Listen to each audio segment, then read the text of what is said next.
pressé, dans les salles ce mercredi, est inspiré de l'histoire vraie de Christian Streff, ancien patron d'Airbus et de PSA, histoire qu'il avait racontée dans un livre, porté à l'écran par le réalisateur Hervé Mimran. De qui s'inspire un homme pressé incarné par Fabrice Lucchini, ce mercredi au cinéma. L'histoire est basée sur celle de Christian Streff, patron de Peugeot Citroën, qui, un matin de mai 2008 est terrassé par un AVC dans son bureau. Le corps est intact, mais une partie de sa mémoire s'en est allée. Christian Streff va raconter cette histoire dans un livre, J'étais un homme pressé, réédité, édition du Cherche Midi, dans une version actualisée à l'occasion de la sortie du film. Il y fait le récit de son combat pendant 3 ans pour se libérer de son handicap, l'occasion d'une terrible confrontation avec lui-même. Le capitaine d'industrie, celui qui fut l'un des plus importants patrons de France, ne renoncera jamais à se projeter dans l'avenir, avec une seule ambition, accomplir ses rêves coûte que coûte. Parcourir le monde à pied, traverser le Pacifique à la voile, découvrir la nature en solitaire.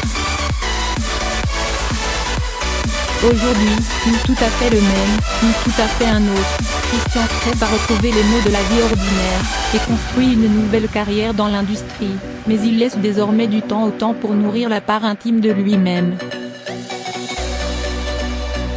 Un homme pressé prend-il beaucoup de liberté avec l'histoire vraie de Christian Streff?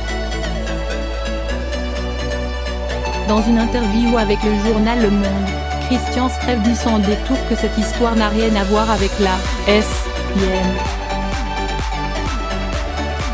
La raison?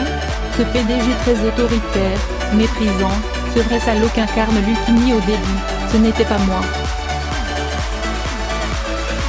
Cela, c'est le patron tel que les Français aiment le détester, et c'est dur de se dire que j'ai pu avoir quelque chose en commun avec lui. Si le récit de cet homme frappé par un AVC est bien inspiré de faits réels, Christian Streff assure donc que la personnalité décrite dans le film est bien éloignée de la sienne.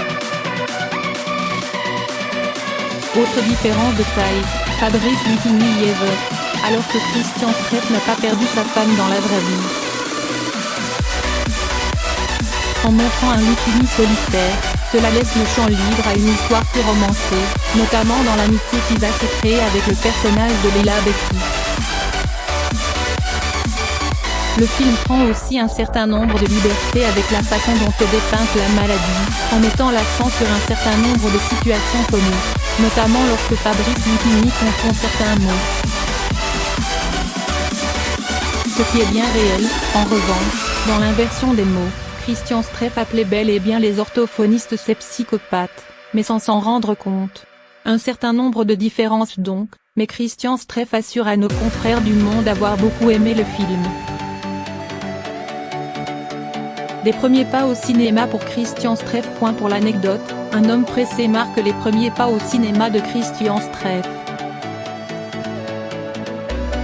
L'ancien PDG du CAC 40 y joue un petit rôle, celui d'un chômeur qui fait la queue à Pôle emploi, révèle Le Monde. Je suis venu souvent sur le tournage, j'ai longuement discuté avec Leila Bekti et Lucchini, à qui j'ai tenté d'expliquer sans grand succès mon métier de patron, confie Streff au journal. Et d'ajouter, à force de m'intéresser à tout, j'ai dû taper sur le système de l'équipe.